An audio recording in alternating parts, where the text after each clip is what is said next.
Today, in Audiobooks for Me, we're going to listen to The Extraordinary Adventures of Arsène Lupin, Gentleman-Burglar by Maurice Leblanc. This book is divided in 3 videos. Part 1. We hope you enjoy it. First, the arrest of Arsène Lupin. It was a strange ending to a voyage that had commenced in a most auspicious manner. The transatlantic steamship La Provence was a swift and comfortable vessel under the command of a most affable man. The passengers constituted a select and delightful society. The charm of new acquaintances and improvised amusements served to make the time pass agreeably. We enjoyed the pleasant sensation of being separated from the world, living, as it were, upon an unknown island, and consequently obliged to be sociable with each other. Have you ever stopped to consider how much originality and spontaneity emanate from these various individuals who, on the preceding evening, did not even know each other, and who are now, for several days, condemned to lead a life of extreme intimacy, jointly defying the anger of the ocean, the terrible onslaught of the waves, the violence of the tempest, and the agonizing monotony of the calm and sleepy water. Such a life becomes a sort of tragic existence, with its storms and its grandeurs, its monotony and its diversity. And that is why, perhaps, we embark upon that short voyage with mingled feelings of pleasure and fear. But during the past few years, a new sensation had been added to the life of the transatlantic traveler.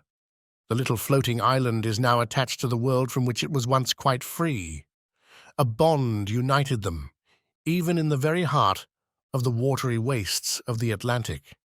That bond is the wireless telegraph, by means of which we receive news in the most mysterious manner.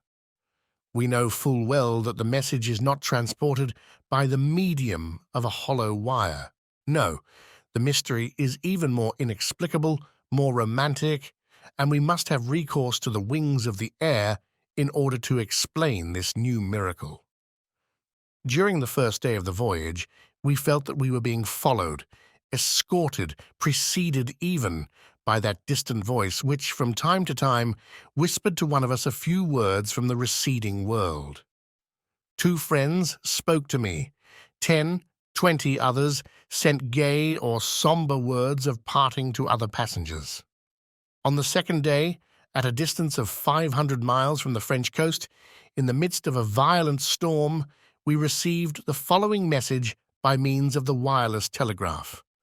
Arsène Lupin is on your vessel, first cabin, blonde hair, wound right forearm, traveling alone under name of At that moment, a terrible flash of lightning rent the stormy skies. The electric waves were interrupted. The remainder of the dispatch never reached us. Of the name under which Arsène Lupin was concealing himself, we knew only the initial. If the news had been of some other character, I have no doubt that the secret would have been carefully guarded by the telegraphic operator as well as by the officers of the vessel. But it was one of those events calculated to escape from the most rigorous discretion. The same day, no one knew how, the incident became a matter of current gossip, and every passenger was aware that the famous Arsène Lupin was hiding in our midst. Arsène Lupin in our midst, the irresponsible burglar whose exploits had been narrated in all the newspapers during the past few months. The mysterious individual with whom Ganimard, our shrewdest detective, had been engaged in an implacable conflict amidst interesting and picturesque surroundings. Arsène Lupin, the eccentric gentleman who operates only in the chateaux and salons, and who one night entered the residence of Baron Schaumann, but emerged empty-handed, leaving, however, his card on which he had scribbled these words: Arsène Lupin, Gentleman-Burglar, will return when the furniture is genuine. Arsène Lupin, the man of 1,000 disguises, in turn a chauffeur, detective, bookmaker, Russian physician, Spanish bullfighter, commercial traveler, robust youth, or decrepit old man. Then consider this startling situation. Arsène Lupin was wandering about within the limited bounds of a transatlantic steamer. in that very small corner of the world, in that dining saloon, in that smoking room, in that music room. Arsène Lupin was, perhaps, this gentleman, or that one, my neighbor at the table, the sharer of my stateroom. "And this condition of affairs will last for 5 days," exclaimed Miss Nellie Underdown next morning. "It is unbearable. I hope he will be arrested." Then, addressing me, she added, "And you, Monsieur d'Andrézy, you are on intimate terms with the captain. Surely you know something?" I should have been delighted had I possessed any information that would interest Miss Nellie. She was one of those magnificent creatures who inevitably attract attention in every assembly. Wealth and beauty form an irresistible combination, and Nellie possessed both. Educated in Paris under the care of a French mother, she was now going to visit her father, the millionaire Underdown of Chicago. She was accompanied by one of her friends, Lady Jerland. At first, I had decided to open a flirtation with her, but, in the rapidly growing intimacy of the voyage, I was soon impressed by her charming manner, and my feelings became too deep and reverential for a mere flirtation. Moreover, she accepted my attentions with a certain degree of favor. She condescended to laugh at my witticisms and display an interest in my stories.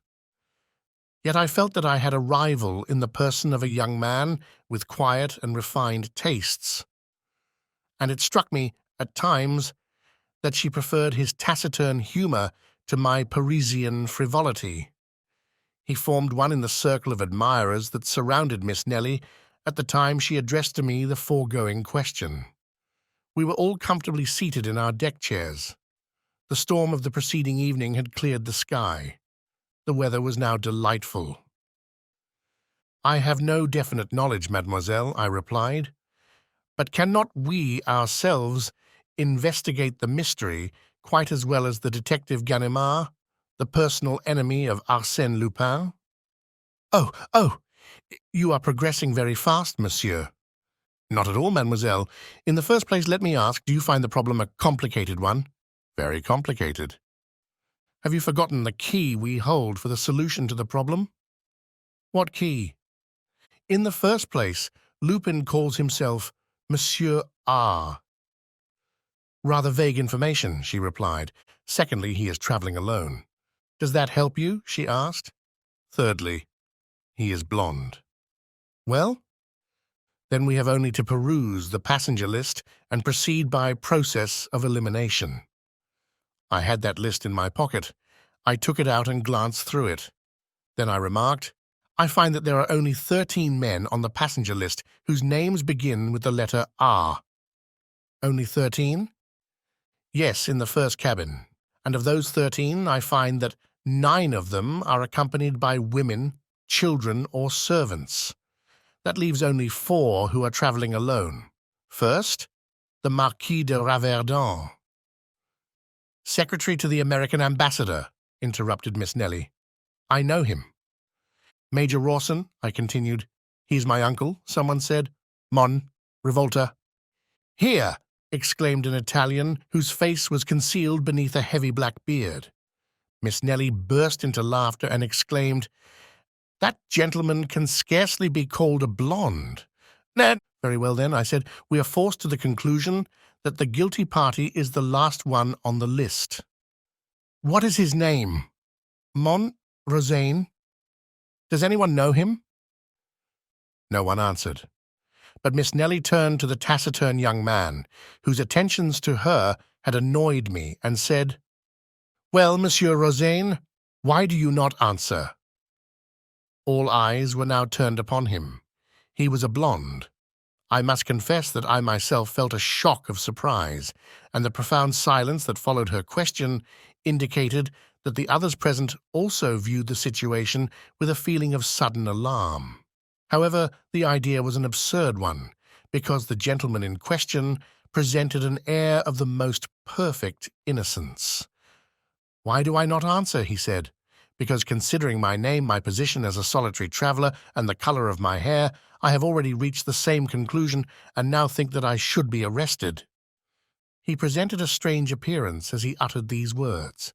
His thin lips were drawn closer than usual, and his face was ghastly pale, whilst his eyes were streaked with blood. Of course he was joking, yet his appearance and attitude impressed us strangely. "But you have not the wound," said Miss Nelly naively. "That is true," he replied. "I lack the wound." Then he pulled up his sleeve, removing his cuff, and showed us his arm. But that action did not deceive me. He had shown us his left arm, and I was on the point of calling his attention to the fact when another incident diverted our attention. Lady Jerland, Miss Nelly's friend, came running towards us in a state of great excitement, exclaiming, "My jewels, my pearls, someone has stolen them all." No, they were not all gone, as we soon found out. The thief had taken only part of them, a very curious thing.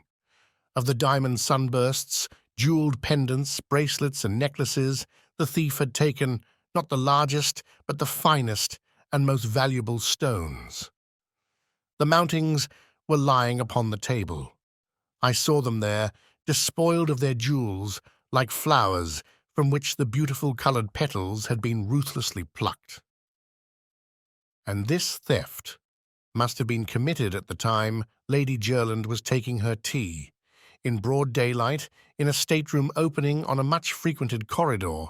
Moreover, the thief had been obliged to force open the door of the stateroom, search for the jewel case, which was hidden at the bottom of a hat box, open it, select his booty, and remove it from the mountings. Of course, all the passengers instantly reached the same conclusion.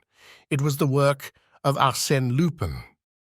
That day, at the dinner table, the seats to the right and left of Rosaine remained vacant, and during the evening it was rumoured that the captain had placed him under arrest, which information produced a feeling of safety and relief. We breathed once more. That evening we resumed our games and dances. Miss Nelly especially displayed a spirit of thoughtless gaiety which convinced me that if Rosaine's attentions had been agreeable to her in the beginning, she had already forgotten them. Her charm and good humour completed my conquest. At midnight, under a bright moon, I declared my devotion with an ardour that did not seem to displease her. But next day, to our general amazement, Rosaine was at liberty. We learned that the evidence against him was not sufficient. He had produced documents that were perfectly regular, which showed that he was the son of a wealthy merchant of Bordeaux. Besides, his arms did not bear the slightest trace of a wound. "Documents! Certificates of birth!" exclaimed the enemies of Rosaine. "Of course Arsène Lupin will furnish you as many as you desire, and as to the wound, he never had it, or he has removed it." Then it was proven that at the time of the theft, Rosaine was promenading on the deck, to which fact his enemies replied that a man like Arsène Lupin could commit a crime without being actually present. And then, apart from all other circumstances, there remained one point which even the most sceptical could not answer. Who except Rosaine was travelling alone, was a blonde, and bore a name beginning with R? To whom did the telegram point, if it were not Rosaine? And when Rosaine, a few minutes before breakfast, came boldly toward our group, Miss Nelly and Lady Jerland arose and walked away. An hour later, a manuscript circular was passed from hand to hand amongst the sailors, the stewards, and the passengers of all classes. It announced that Mon Louis Rosaine offered a reward of 10,000 francs for the discovery of Arsène Lupin or other person in possession of the stolen jewels. "And if no one assists me, I will unmask the scoundrel myself," declared Rosaine. Rosaine against Arsène Lupin, or rather, according to current opinion, Arsène Lupin himself against Arsène Lupin. The contest promised to be interesting. Nothing developed during the next 2 days. We saw Rosaine wandering about day and night, searching, questioning, investigating. The captain also displayed commendable activity. He caused the vessel to be searched from stem to stern, ransacked every stateroom under the plausible theory that the jewels might be concealed anywhere, except in the thief's own room. "I suppose they will find out something soon," remarked Miss Nellie to me. "He may be a wizard, but he cannot make diamonds and pearls become invisible." "Certainly not," I replied, "but he should examine the lining of our hats and vests and everything we carry with us." Then, exhibiting my Kodak, a 9x12 with which I had been photographing her in various poses, I added, "In an apparatus no larger than that, a person could hide all of Lady Jerland's jewels. He could pretend to take pictures, and no one would suspect the game. But I have heard it said that every thief leaves some clue behind him." "That may be generally true," I replied, "but there is one exception, Arsène Lupin." "Why?" "Because he concentrates his thoughts not only on the theft, but on all the circumstances connected with it that could serve as a clue to his identity." "A few days ago, you were more confident." "Yes, but since then, I have seen him at work." "And what do you think about it now?" she asked. "Well, in my opinion, we are wasting our time." And as a matter of fact, the investigation had produced no result. But in the meantime, the captain's watch had been stolen. He was furious. He quickened his efforts and watched Rosaine more closely than before. But on the following day, the watch was found in the second officer's collar box.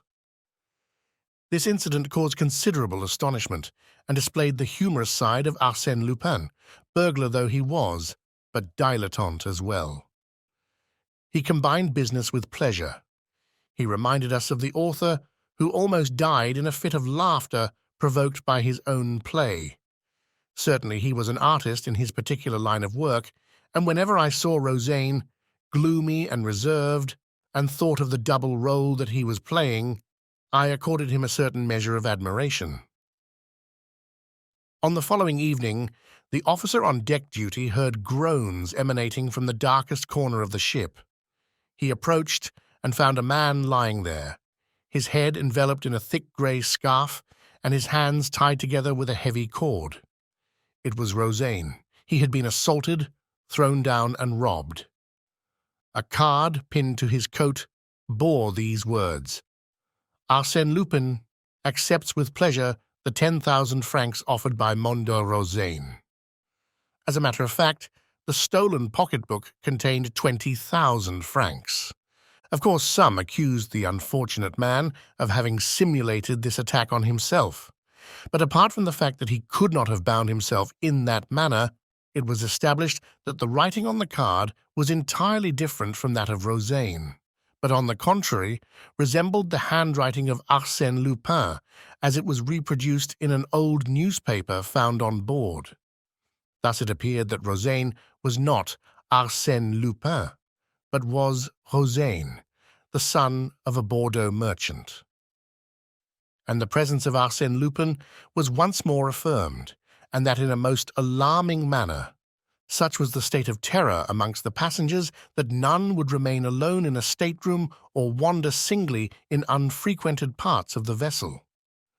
We clung together as a matter of safety, and yet the most intimate acquaintances were estranged by a mutual feeling of distrust.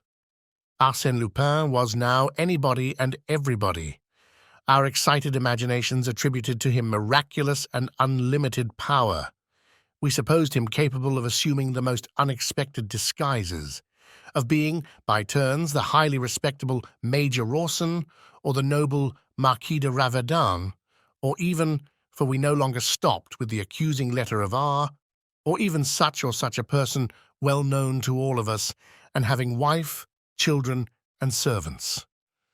The first wireless dispatches from America brought no news. At least, the captain did not communicate any to us.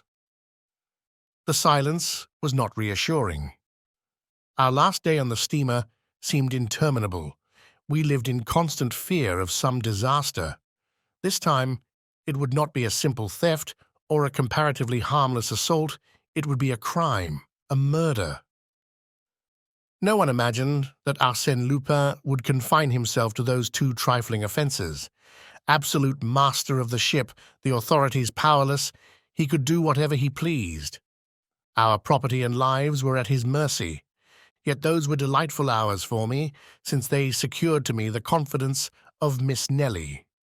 Deeply moved by those startling events, and being of a highly nervous nature, she spontaneously sought at my side a protection and security that I was pleased to give her. Inwardly, I blessed Arsène Lupin. Had he not been the means of bringing me and Miss Nellie closer to each other? Thanks to him, I could now indulge in delicious dreams of love and happiness, dreams that I felt were not unwelcome to Miss Nellie. Her smiling eyes authorized me to make them. The softness of her voice bade me hope. As we approached the American shore, the active search for the thief was apparently abandoned, and we were anxiously awaiting the supreme moment in which the mysterious enigma would be explained. Who was Arsène Lupin? Under what name, under what disguise was the famous Arsène Lupin concealing himself? And at last, that supreme moment arrived. If I live 100 years, I shall not forget the slightest details of it. "How pale you are, Miss Nellie," I said to my companion, as she leaned upon my arm, almost fainting. "And you," she replied. "Ah, you are so changed. Just think. This is a most exciting moment, and I am delighted to spend it with you, Miss Nellie. I hope that your memory will sometimes revert—" But she was not listening. She was nervous and excited. The gangway was placed in position, but before we could use it, the uniformed customs officers came on board. Miss Nellie murmured, "I shouldn't be surprised to hear that Arsène Lupin escaped from the vessel during the voyage. Perhaps he preferred death to dishonor and plunged into the Atlantic rather than be arrested." "Oh, do not laugh," she said. Suddenly I started, and in answer to her question I said, "Do you see that little old man standing at the bottom of the gangway, with an umbrella and an olive-green coat? It is Ganimard." "Ganimard?" "Yes, the celebrated detective who has sworn to capture Arsène Lupin." "Ah! I can understand now why we did not receive any news from this side of the Atlantic. Ganimard was here, and he always keeps his business secret." "Then you think he will arrest Arsène Lupin?" "Who can tell? The unexpected always happens when Arsène Lupin is concerned in the affair." "Oh," she exclaimed, with that morbid curiosity peculiar to women, "I should like to see him arrested." "You will have to be patient. No doubt Arsène Lupin has already seen his enemy and will not be in a hurry to leave the steamer." The passengers were now leaving the steamer. Leaning on his umbrella with an air of careless indifference, Ganimard appeared to be paying no attention to the crowd that was hurrying down the gangway. The Marquis de Raverdan, Major Rawson, the Italian revolter, and many others had already left the vessel before Rosaine appeared. Poor Rosaine. "Perhaps it is he after all," said Miss Nellie to me. "What do you think?" "I think it would be very interesting to have Ganimard and Rosaine in the same picture. You take the camera. I am loaded down." I gave her the camera, but too late for her to use it. Rosaine was already passing the detective. An American officer, standing behind Ganimard, leaned forward and whispered in his ear. The French detective shrugged his shoulders, and Rosaine passed on. Then, my God, who was Arsène Lupin? "Yes," said Miss Nellie aloud, "who can it be?" Not more than 20 people now remained on board. She scrutinized them one by one, fearful that Arsène Lupin was not amongst them.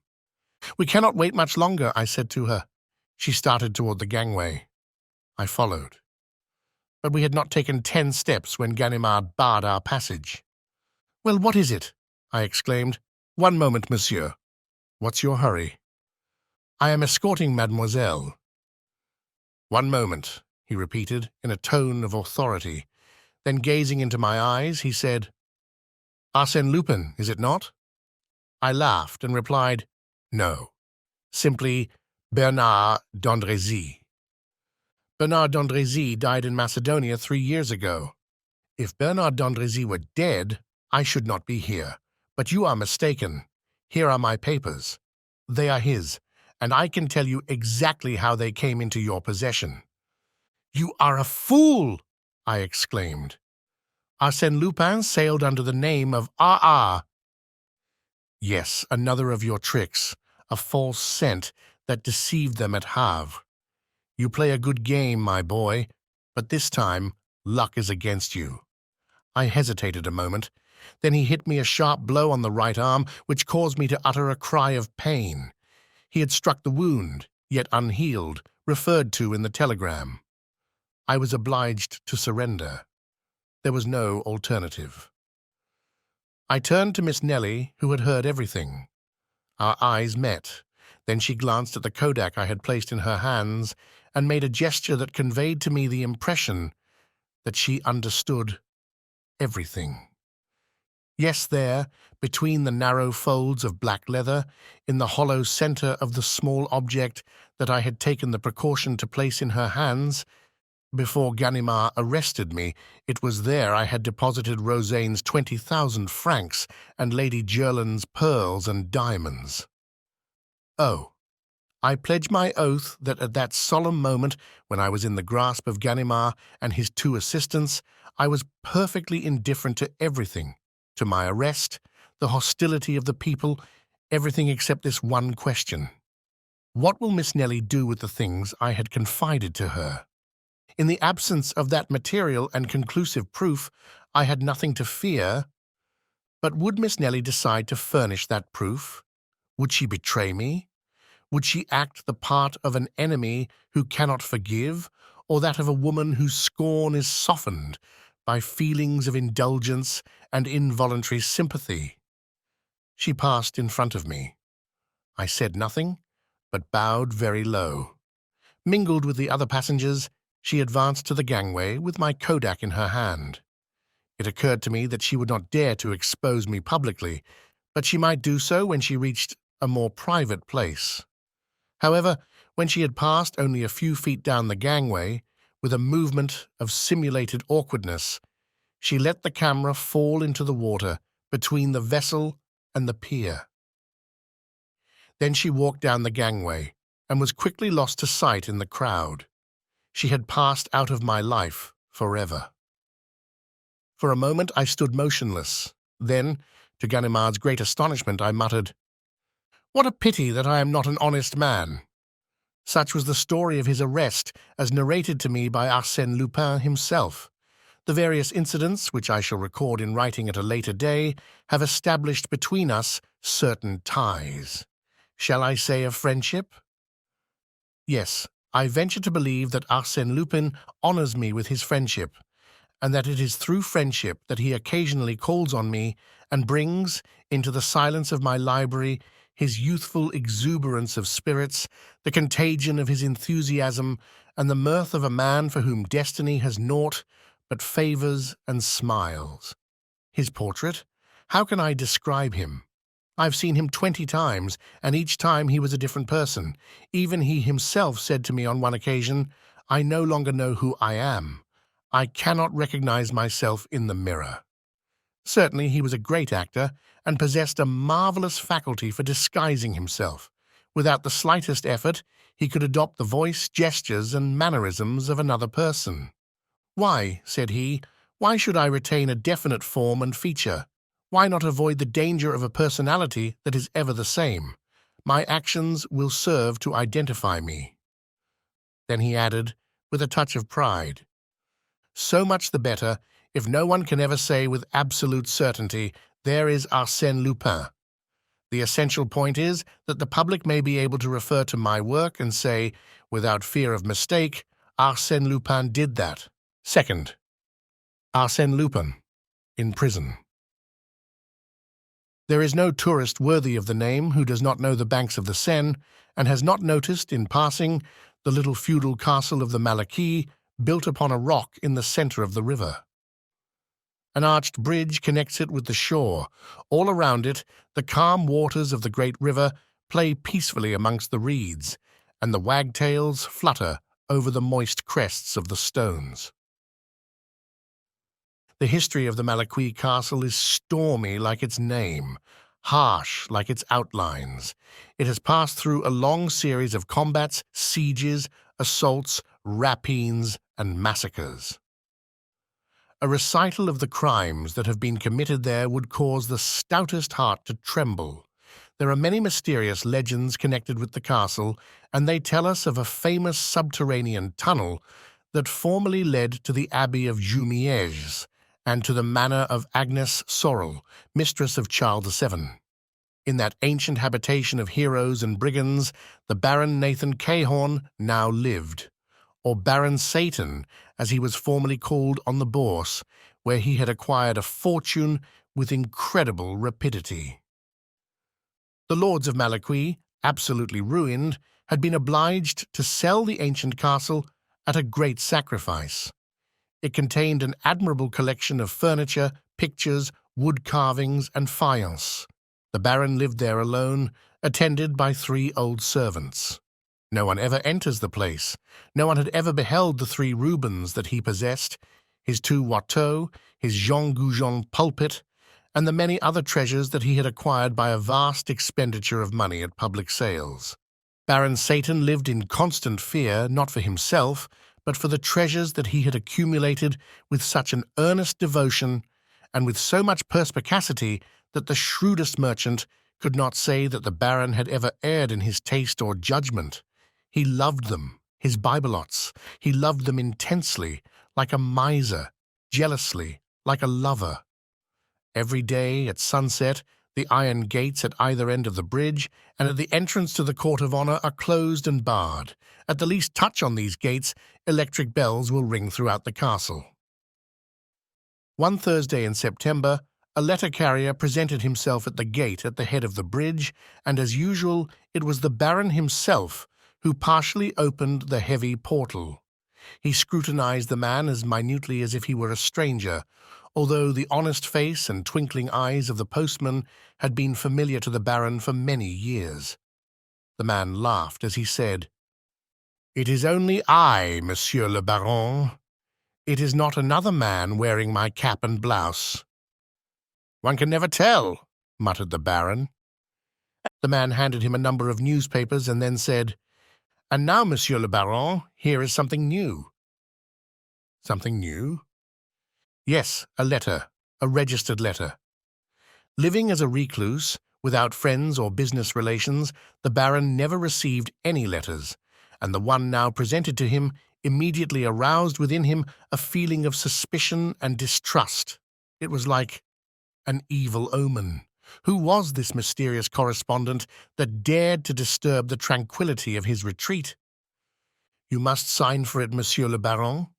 He signed, then took the letter, waited until the postman had disappeared beyond the bend in the road, and, after walking nervously to and fro for a few minutes, he leaned against the parapet of the bridge and opened the envelope. It contained a sheet of paper bearing this heading, "Prison de la Santé, Paris." He looked at the signature, Arsène Lupin. Then he read, "Monsieur le Baron, there is, in the gallery in your castle, a picture of Philippe de Champagne of exquisite finish, which pleases me beyond measure. Your Rubens are also to my taste, as well as your smallest Watteau. In the salon to the right, I have noticed the Louis XIII cadence table, the tapestries of Beauvais, the Empire Guéridon sign Jacob, and the Renaissance chest. In the salon to the left, all the cabinet full of jewels and miniatures. For the present, I will content myself with those articles that can be conveniently removed. I will therefore ask you to pack them carefully and ship them to me, charges prepaid, to the station at Batignolles, within 8 days, otherwise I shall be obliged to remove them myself during the night of the 27th of September. But, under those circumstances, I shall not content myself with the articles above mentioned. Accept my apologies for any inconvenience I may cause you, and believe me to be your humble servant, Arsène Lupin. P.S. Please do not send the largest Watteau, Although you paid 30,000 francs for it, it is only a copy, the original having been burned under the Directoire by Barras during a night of debauchery. Consult the memoirs of Garat. I do not care for the Louis XV chatelaine, as I doubt its authenticity. That letter completely upset the Baron. Had it borne any other signature, he would have been greatly alarmed, but signed by Arsène Lupin. As an habitual reader of the newspapers, he was versed in the history of recent crimes, and was therefore well acquainted with the exploits of the mysterious burglar. Of course, he knew that Lupin had been arrested in America by his enemy Ganimard, and was at present incarcerated in the Prison de la Santé. But he knew also that any miracle might be expected from Arsène Lupin. Moreover, that exact knowledge of the castle, the location of the pictures and furniture, gave the affair an alarming aspect. How could he have acquired that information concerning things that no one had ever seen?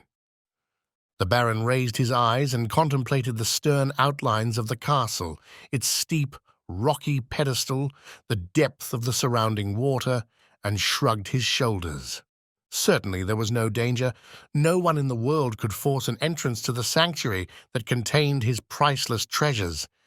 No one, perhaps, but Arsène Lupin.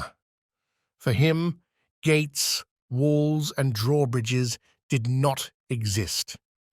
What use were the most formidable obstacles or the most careful precautions if Arsène Lupin had decided to effect an entrance? That evening, he wrote to the Procureur of the République at Rouen.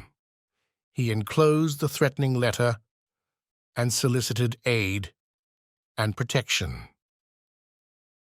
The reply came at once to the effect that Arsène Lupin was in custody in the Prison de la Santé, under close surveillance, with no opportunity to write such a letter, which was no doubt the work of some impostor.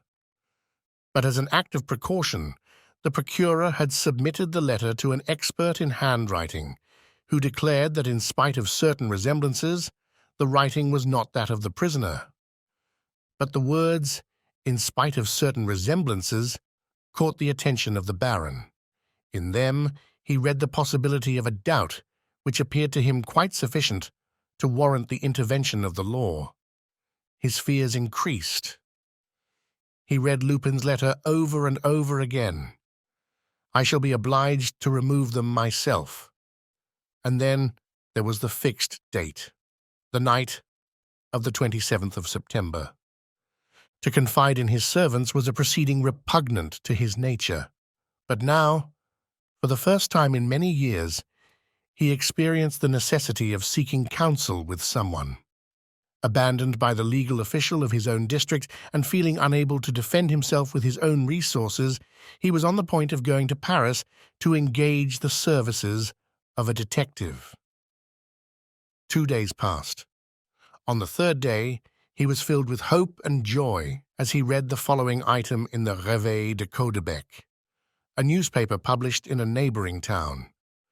"We have the pleasure of entertaining in our city at the present time the veteran detective Monod Ganimard, who acquired a worldwide reputation by his clever capture of Arsène Lupin.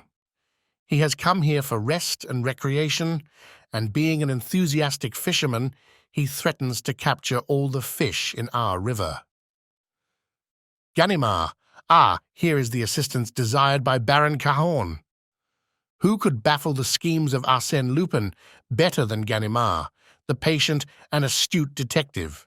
He was the man for the place. The Baron did not hesitate. The town of Caudebec was only 6 kilometers from the castle, a short distance to a man whose step was accelerated by the hope of safety. After several fruitless attempts to ascertain the detective's address, the Baron visited the office of the Réveil, situated on the quay. There he found the writer of the article, who, approaching the window, exclaimed, "Ganimard? Why, you are sure to see him somewhere on the quay with his fishing pole. I met him there and chanced to read his name engraved on his rod. Ah, there he is now, under the trees."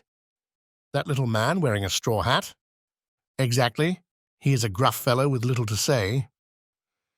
5 minutes later, the Baron approached the celebrated Ganimard, introduced himself, and sought to commence a conversation. But that was a failure. Then he broached the real object of his interview and briefly stated his case. The other listened, motionless, with his attention riveted on his fishing rod. When the Baron had finished his story, the fisherman turned, with an air of profound pity, and said, "Monsieur, it is not customary for thieves to warn people they are about to rob. Arsène Lupin, especially, would not commit such a folly." "But, monsieur, if I had the least doubt, believe me, the pleasure of again capturing Arsène Lupin would place me at your disposal. But unfortunately, that young man is already under lock and key." "He may have escaped." "No one ever escaped from the Santé. But he no more than any other. Yet, well, if he escapes, so much the better. I will catch him again. Meanwhile, you go home and sleep soundly. That will do for the present. You frighten the fish." The conversation was ended. The Baron returned to the castle, reassured to some extent by Ganimard's indifference. He examined the bolts, watched the servants, and, during the next 48 hours, he became almost persuaded that his fears were groundless. Certainly, as Ganimard had said, thieves do not warn people they are about to rob. The fateful day was close at hand. It was now the 26th of September, and nothing had happened. But at 3 o'clock the bell rang. A boy brought this telegram: "No goods at Batignolles station. Prepare everything for tomorrow night. Arsène." This telegram threw the Baron into such a state of excitement that he even considered the advisability of yielding to Lupin's demands. However, he hastened to Caudebec. Ganimard was fishing at the same place, seated on a camp stool. Without a word, he handed him the telegram.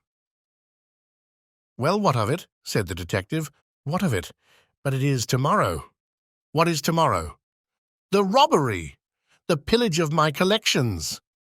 Ganimard laid down his fishing rod, turned to the Baron, and exclaimed, in a tone of impatience, "Ah, do you think I am going to bother myself about such a silly story as that? How much do you ask to pass tomorrow night in the castle?" "Not a sou. Now leave me alone." "Name your own price. I am rich and can pay it." This offer disconcerted Ganimard, who replied calmly, "I am here on a vacation. I have no right to undertake such work." "No one will know. I promise to keep it secret." "Oh, nothing will happen. Come, 3,000 francs. Will that be enough?" The detective, after a moment's reflection, said, "Very well, but I must warn you that you are throwing your money out of the window." "I do not care." "In that case. But after all, what do we know about this devil Lupin? He may have quite a numerous band of robbers with him. Are you sure of your servants?" "My faith, better not count on them. I will telegraph for 2 of my men to help me. And now, go. It is better for us not to be seen together. Tomorrow evening, about 9 o'clock. The following day, the date fixed by Arsène Lupin, Baron Cahorn arranged all his panoply of war, furbished his weapons, and like a sentinel paced to and fro in front of the castle. He saw nothing, heard nothing. At 8:30 in the evening he dismissed his servants. They occupied rooms in a wing of the building, in a retired spot well removed from the main portion of the castle. Shortly thereafter, the Baron heard the sound of approaching footsteps. It was Ganimard and his 2 assistants, great powerful fellows with immense hands and necks like bulls. After asking a few questions relating to the location of the various entrances and rooms, Ganimard carefully closed and barricaded all the doors and windows through which one could gain access to the threatened rooms. He inspected the walls, raised the tapestries, and finally installed his assistants in the central gallery, which was located between the 2 salons. "No nonsense! We are not here to sleep. At the slightest sound, open the windows of the court and call me. Pay attention also to the waterside. 10 meters of perpendicular rock is no obstacle to those devils." Ganimard locked his assistants in the gallery, carried away the keys, and said to the Baron, "And now, to our post." He had chosen for himself a small room located in the thick outer wall between the two principal doors, and which in former years had been the watchman's quarters. A peephole opened upon the bridge, another on the court. In one corner there was an opening to a tunnel. "I believe you told me, Monsieur le Baron, that this tunnel is the only subterranean entrance to the castle and that it has been closed up for time immemorial." "Yes." "Then, unless there is some other entrance, known only to Arsène Lupin, we are quite safe." He placed 3 chairs together, stretched himself upon them, lighted his pipe, and sighed. "Really, Monsieur le Baron, I feel ashamed to accept your money for such a sinecure as this. I will tell the story to my friend Lupin. He will enjoy it immensely." The Baron did not laugh. He was anxiously listening, but heard nothing save the beating of his own heart. From time to time, he leaned over the tunnel and cast a fearful eye into its depths. He heard the clock strike 11, 12, 1. Suddenly, he seized Ganimard's arm. The latter leaped up, awakened from his sleep. "Do you hear?" asked the Baron in a whisper. "Yes." "What is it?" "I was snoring, I suppose." No, listen." "Ah, yes, it is the horn of an automobile." "Well?" "Well, it is very improbable that Lupin would use an automobile like a battering ram to demolish your castle. Come, Monsieur le Baron, return to your post. I am going to sleep. Good night." That was the only alarm. Ganimard resumed his interrupted slumbers, and the Baron heard nothing except the regular snoring of his companion. At break of day, they left the room. The castle was enveloped in a profound calm. It was a peaceful dawn on the bosom of a tranquil river. They mounted the stairs, Cahorn radiant with joy, Ganimard calm as usual. They heard no sound. They saw nothing to arouse suspicion. "What did I tell you, Monsieur le Baron? Really, I should not have accepted your offer. I am ashamed." He unlocked the door and entered the gallery. Upon 2 chairs with drooping heads and pendant arms, the detective's 2 assistants were asleep. "Tonnerre de nom d'un chien!" exclaimed Ganimard.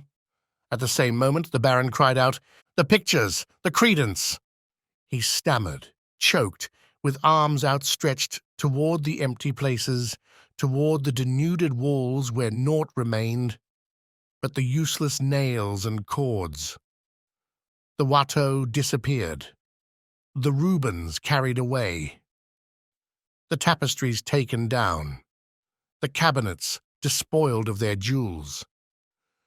And my Louis XVII candelabra, and the Regent chandelier, and my 12th century Virgin. He ran from one spot to another in wildest despair. He recalled the purchase price of each article, added up the figures, counted his losses pell-mell in confused words and unfinished phrases. He stamped with rage. He groaned with grief. He acted like a ruined man whose only hope is suicide. If anything could have consoled him, it would have been the stupefaction displayed by Ganimard. The famous detective did not move. He appeared to be petrified. He examined the room in a listless manner. The windows? Closed. The locks on the doors? Intact. Not a break in the ceiling, not a hole in the floor. Everything was in perfect order. The theft had been carried out methodically, according to a logical and inexorable plan. "Arsène Lupin? Arsène Lupin?" he muttered. Suddenly, as if moved by anger, he rushed upon his 2 assistants and shook them violently. They did not awaken. "The devil!" he cried. "Can it be possible?" He leaned over them and, in turn, examined them closely. They were asleep, but their response was unnatural. "They have been drugged," he said to the Baron.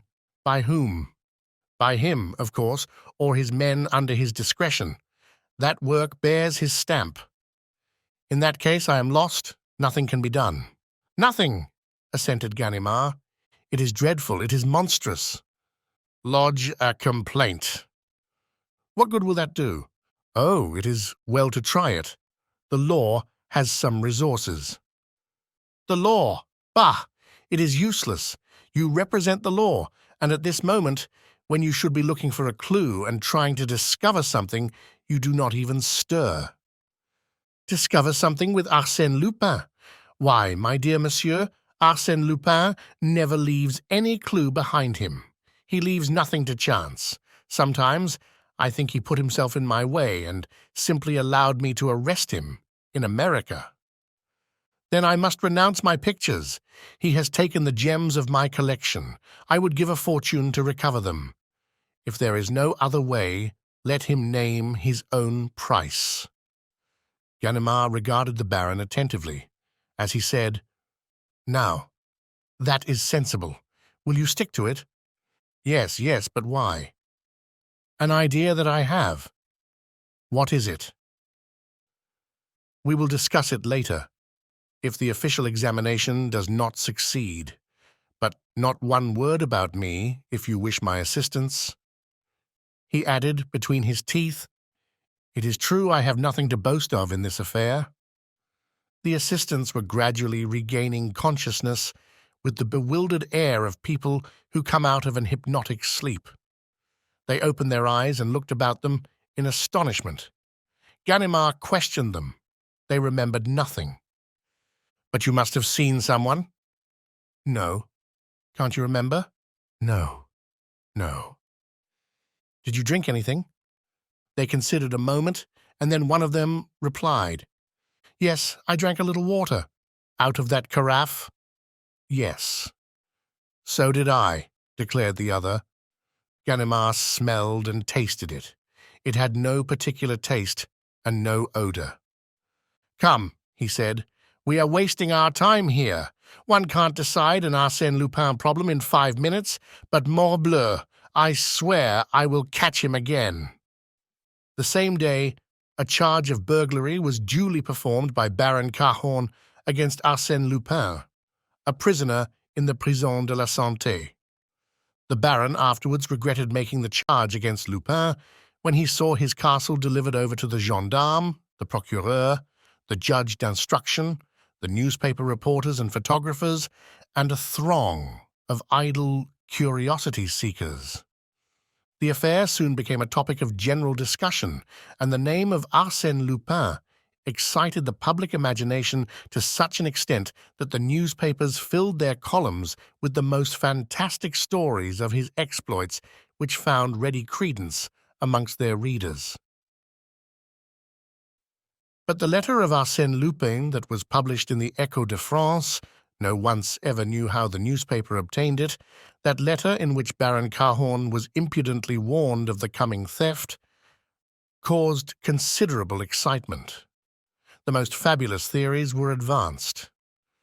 Some recalled the existence of the famous subterranean tunnels, and that was the line of research pursued by the officers of the law, who searched the house from top to bottom, questioned every stone, studied the wainscoting in the chimneys, the window frames, and the girders in the ceilings.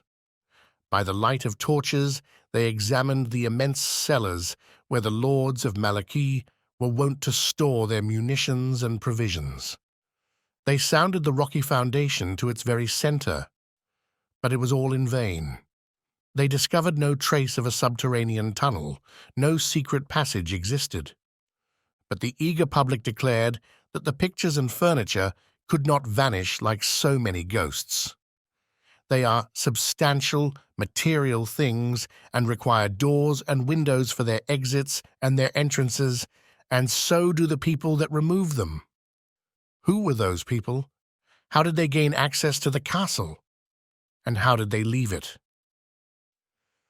The police officers of Rouen, convinced of their own impotence, solicited the assistance of the Parisian detective force. Montdudouis, chief of the Sûreté, sent the best sleuths of the Iron Brigade. He himself spent 48 hours at the castle, but met with no success.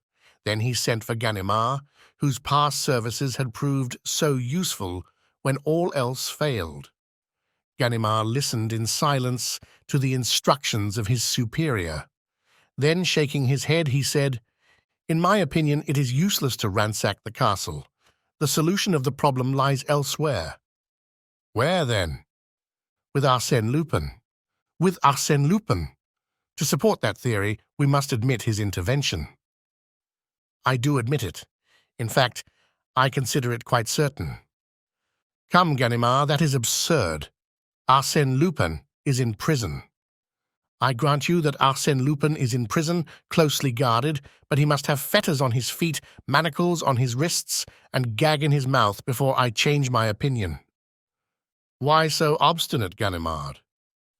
"Because Arsène Lupin is the only man in France of sufficient caliber to invent and carry out a scheme of that magnitude." "Mere words, Ganimard." "But true ones. Look, what are they doing? Searching for subterranean passages, stones swinging on pivots, and other nonsense of that kind. But Lupin doesn't employ such old-fashioned methods. He is a modern cracksman, right up to date." "And how would you proceed?" "I should ask your permission to spend an hour with him." "In his cell?" "Yes.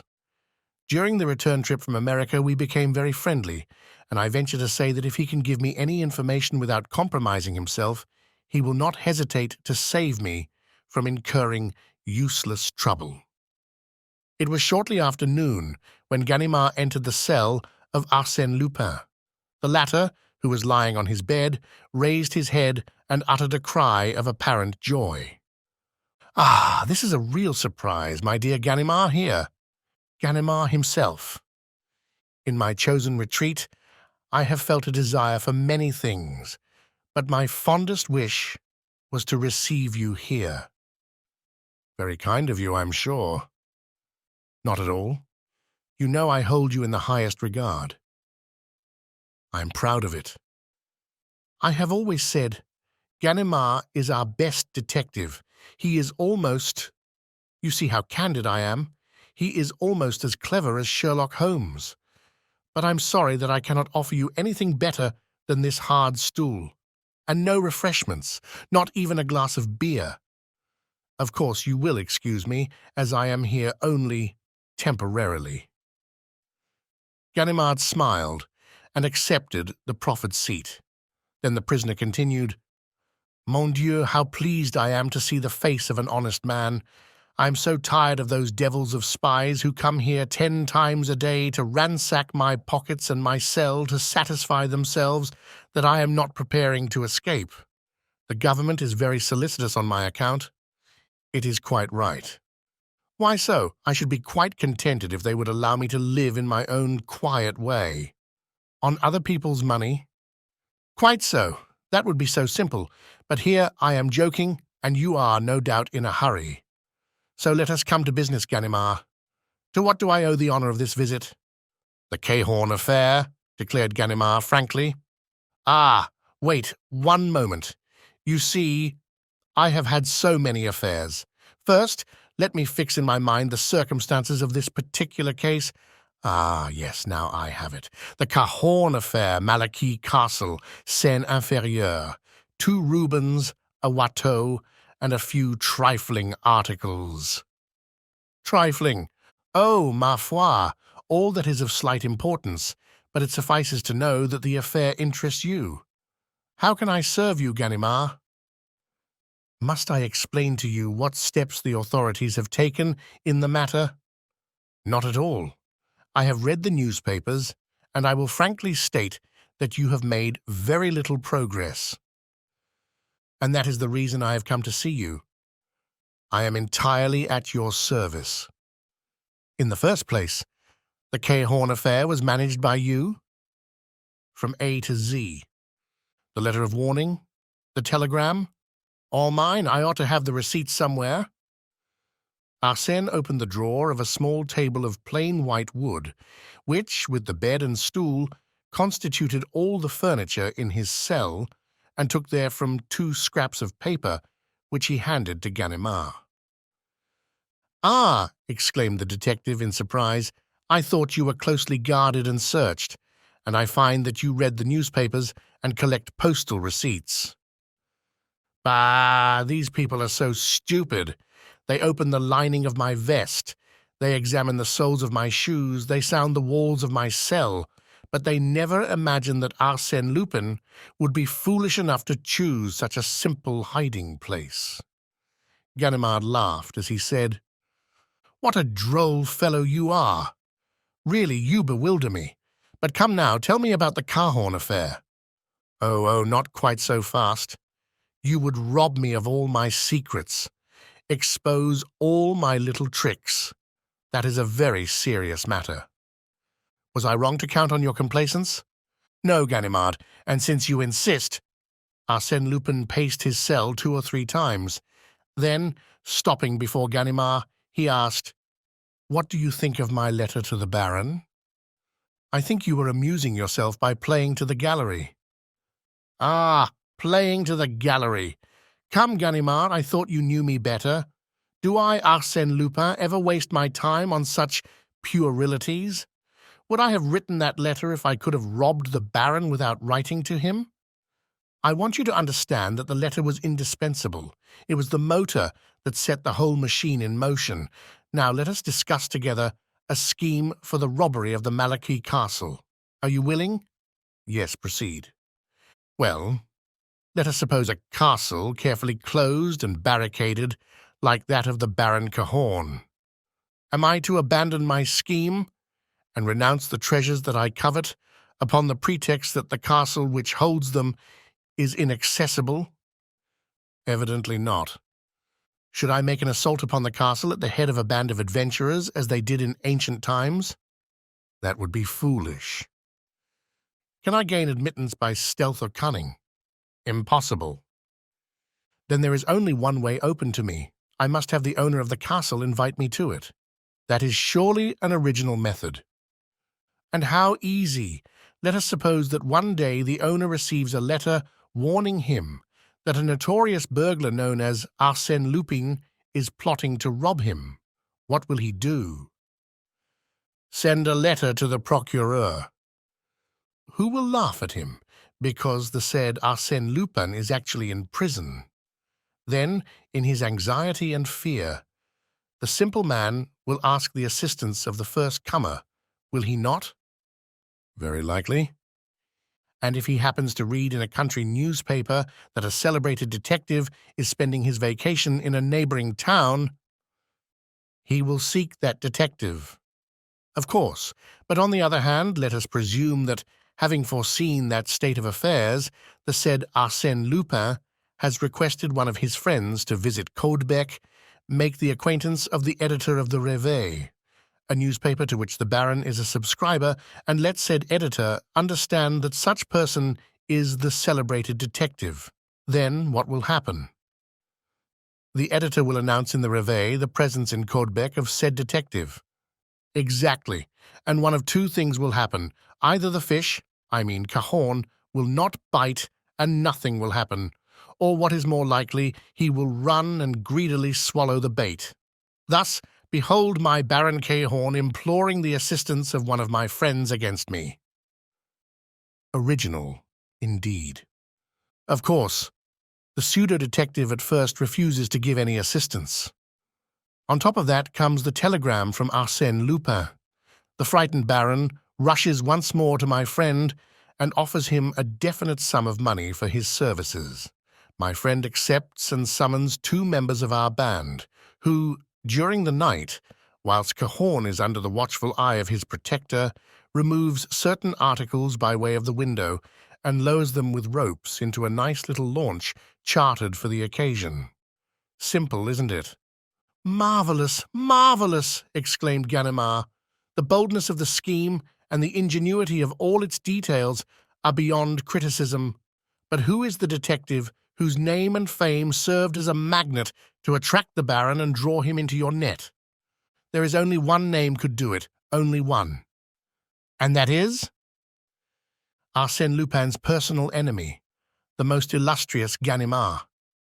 I? Yourself, Ganimard, and really it is very funny. If you go there and the Baron decides to talk, you will find that it will be your duty to arrest yourself, just as you arrested me in America. Hein, the revenge is really amusing. I cause Ganimard to arrest Ganimard. Arsène Lupin laughed heartily. The detective, greatly vexed, bit his lips. To him the joke was quite devoid of humour. The arrival of a prison guard gave Ganimard an opportunity to recover himself. The man brought Arsène Lupin's luncheon, furnished by a neighbouring restaurant. After depositing the tray upon the table, the guard retired. Lupin broke his bread, ate a few morsels, and continued, "But rest easy, my dear Ganimard. You will not go to Malaquis. I can tell you something that will astonish you. The Cahorn affair is on the point of being settled." "Excuse me, I have just seen the chief of the Sûreté." "What of that? Does Mon Dudouis know my business better than I do myself?" "You will learn that that the pseudo-Ganimard still remains on very good terms with the Baron.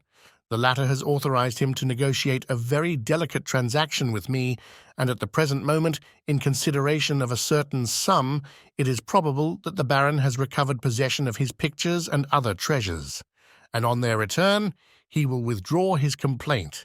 Thus, there is no longer any theft, and the law must abandon the case." Ganimard regarded the prisoner with a bewildered air. "And how do you know all that?" "I have just received the telegram I was expecting." "You have just received a telegram?" "This very moment, my dear friend. Out of politeness, I did not wish to read it in your presence, but if you will permit me—" "You are joking, Lupin." "My dear friend, if you will be so kind as to break that egg, you will learn for yourself that I am not joking." Mechanically, Ganimard obeyed and cracked the eggshell with the blade of a knife. He uttered a cry of surprise. The shell contained nothing but a small piece of blue paper. At the request of Arsène, he unfolded it. It was a telegram, or rather a portion of a telegram from which the postmarks had been removed. It read as follows: "Contract closed. 100,000 balls delivered. All well." 100,000 balls, said Ganimard. "Yes, 100,000 francs. Very little, but then, you know these are hard times, and I have some heavy bills to meet. If you only knew my budget, living in the city comes very high." Ganimard arose. His ill humour had disappeared. He reflected for a moment, glancing over the whole affair in an effort to discover a weak point. Then, in a tone and manner that betrayed his admiration of the prisoner, he said, "Fortunately, we do not have a dozen such as you to deal with. If we did, we would have to close up shop." Arsène Lupin assumed a modest air as he replied, "Bah! A person must have some diversion to occupy his leisure hours, especially when he is in prison." "What?" exclaimed Ganimard. "Your trial, your defense, the examination, isn't that sufficient to occupy your mind?" "No, because I have decided not to be present at my trial." Oh, Arsène Lupin repeated positively, "I shall not be present at my trial." "Really?" "Ah, my dear monsieur, do you suppose I am going to rot upon the wet straw? You insult me. Arsène Lupin remains in prison just as long as it pleases him, and not 1 minute more." "Perhaps it would have been more prudent if you had avoided getting there," said the detective ironically. "Ah, monsieur jests? Monsieur must remember that he had the honour to effect my arrest." "Know then, my worthy friend, that no one, not even you, could have placed a hand upon me if a much more important event had not occupied my attention at that critical moment." "You astonish me. A woman was looking at me, Ganimard, and I loved her. Do you fully understand what that means, to be under the eyes of a woman that one loves? I cared for nothing in the world but that. And that is why I am here. Permit me to say, you have been here a long time. In the first place, I wish to forget. Do not laugh. It was a delightful adventure, and it is still a tender memory. Besides, I have been suffering from neurasthenia. Life is so feverish these days that it is necessary to take the rest cure occasionally, and I find this spot a sovereign remedy for my tired nerves. Arsène Lupin, you are not a bad fellow after all. Thank you, said Lupin. Ganimard, this is Friday. On Wednesday next at 4 o'clock in the afternoon, I will smoke my cigar at your house in the Rue Pergolese. Arsène Lupin, I will expect you. They shook hands like two old friends who valued each other at their true worth. Then the detective stepped to the door. Ganimard. What is it? Asked Ganimard as he turned back. You have forgotten your watch. My watch? Yes. It strayed into my pocket. He returned the watch, excusing himself. Pardon me. A bad habit. Because they have taken mine is no reason why I should take yours. Besides, I have a chronometer here that satisfies me fairly well. He took from the drawer a large gold watch and heavy chain. From whose pocket did that come? Asked Ganimard. Arsène Lupin gave a hasty glance at the initials engraved on the watch. J.B., who the devil can that be? Ah, yes, I remember. Jules Bouvier, the judge who conducted my examination. A charming fellow. Third, the escape of Arsène Lupin. Arsène Lupin had just finished his repast and taken from his pocket an excellent cigar with a gold band, which he was examining with unusual care when the door of his cell was opened. He had barely time to throw the cigar into the drawer and move away from the table. The guard entered. It was the hour for exercise. I was waiting for you, my dear boy, exclaimed Lupin, in his accustomed good humor. They went out together. As soon as they had disappeared at a turn in the corridor, two men entered the cell and commenced a minute examination of it. One was Inspector Dieuzy, the other was Inspector Folenfant. They wished to verify their suspicion that Arsène Lupin was in communication with his accomplices outside of the prison. On the preceding evening, the Grand Journal had published these lines addressed to its court reporter. Monsieur, in a recent article you referred to me in most unjustifiable terms. Some days before the opening of my trial, I will call you to account. Arsène Lupin. The handwriting was certainly that of Arsène Lupin. Consequently, he sent letters, and no doubt received letters. It was certain that he was preparing for that escape thus arrogantly announced by him. The situation had become intolerable. Acting in conjunction with the examining judge, the chief of the Sûreté, Mont Dudouis, had visited the prison and instructed the jailer in regard to the precautions necessary to ensure Lupin's safety. At the same time, he sent the two men to examine the prisoner's cell. They raised every stone, ransacked the bed, did everything customary in such a case, but they discovered nothing, and were about to abandon their investigation when the guard entered hastily and said, "The drawer! Look in the table drawer. When I entered just now, he was closing it." They opened the drawer, and Dieuzy exclaimed, "Ah, we have him this time." Folenfant stopped him. "Wait a moment. The chief will want to make an inventory. This is a very choice cigar. Leave it there and notify the chief." 2 minutes later, Dudouis examined the contents of the drawer. First, he discovered a bundle of newspaper clippings relating to Arsène Lupin, taken from the Argot de la Presse, then a tobacco box, a pipe, some paper called onion peel, and 2 books. He read the titles of the books. One was an English edition of Carlyle's Hero Worship. The other was a charming Elzevir in modern binding, the Manual of Epictetus, a German translation published at Leiden in 1634. On examining the books, he found that all the pages were underlined and annotated. Were they prepared as a code for correspondence, or did they simply express the studious character of the reader? Then he examined the tobacco box and the pipe. Finally, he took up the famous cigar with its gold band. "Fichtre!"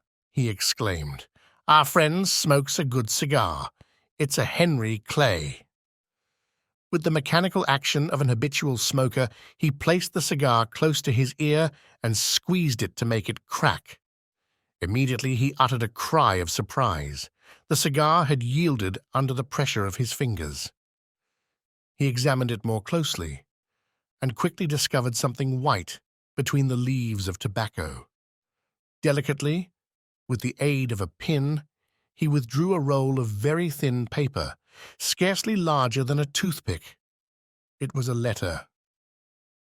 He unrolled it and found these words written in a feminine handwriting. "The basket has taken the place of the others.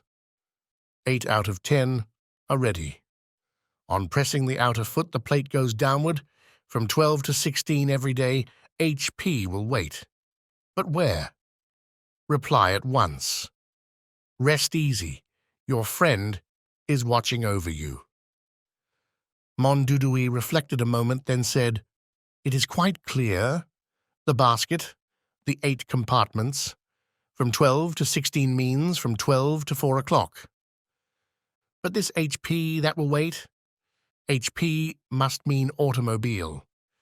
HP, horsepower, is the way they indicate strength of the motor. A 24 HP is an automobile of 24 horsepower." Then he rose and asked, "Had the prisoner finished his breakfast?" "Yes." "And as he has not yet read the message, which is proved by the condition of the cigar, it is probable that he had just received it." "How?" "In his food, concealed in his bread or in a potato, perhaps." "Impossible. His food was allowed to be brought in simply to trap him, but we have never found anything in it." "We will look for Lupin's reply this evening. Detain him outside for a few minutes. I shall take this to the examining judge, and, if he agrees with me, we will have the letter photographed at once, and in an hour you can replace the letter in the drawer in a cigar similar to this. The prisoner must have no cause for suspicion." It was not without a certain curiosity that Mondudouis returned to the prison in the evening, accompanied by Inspector Dieuzy. 3 empty plates were sitting on the stove in the corner. "He has eaten?" "Yes," replied the guard. "Dieuzy, please cut that macaroni into very small pieces and open that bread roll. Nothing?" "No, Chief." Mondudouis examined the plates, the fork, the spoon, and the knife, an ordinary knife with a rounded blade. He turned the handle to the left, then to the right.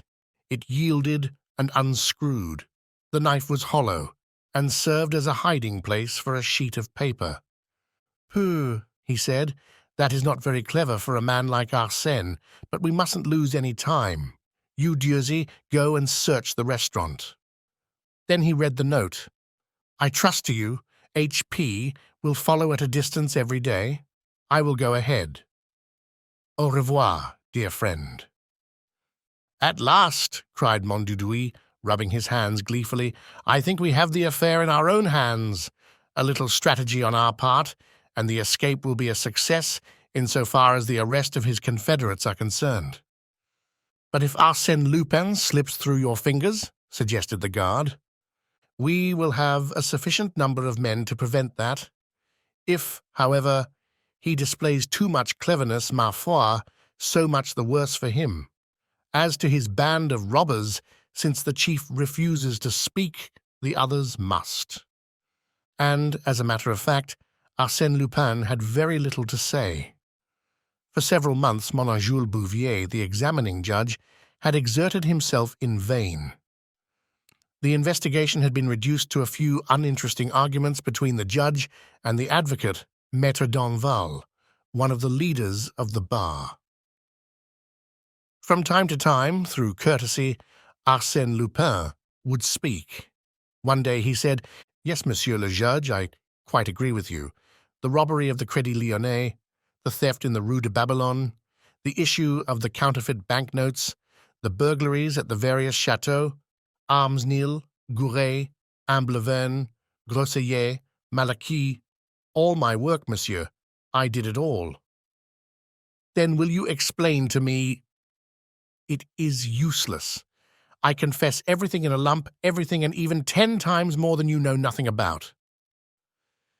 Wearied by his fruitless task, the judge had suspended his examinations, but he resumed them after the 2 intercepted messages were brought to his attention, and regularly, at midday, Arsène Lupin was taken from the prison to the dépôt in the prison van with a certain number of other prisoners.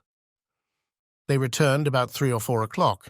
Now, one afternoon, this return trip was made under unusual conditions. The other prisoners not having been examined, it was decided to take back Arsène Lupin first. Thus, he found himself alone in the vehicle. These prison vans, vulgarly called panier à salade, or salad baskets, are divided lengthwise by a central corridor from which open 10 compartments, 5 on either side. Each compartment is so arranged that the occupant must assume and retain a sitting posture, and consequently the 5 prisoners are seated one upon the other, and yet separated one from the other by partitions. A municipal guard, standing at one end, watches over the corridor. Arsène was placed in the 3rd cell on the right, and the heavy vehicle started. He carefully calculated when they left the Quai de l'Horloge and when they passed the Palais de Justice. Then, about the center of the bridge, Saint-Michel, with his outer foot, that is to say his right foot, he pressed upon the metal plate that closed his cell. Immediately, something clicked, and the metal plate moved.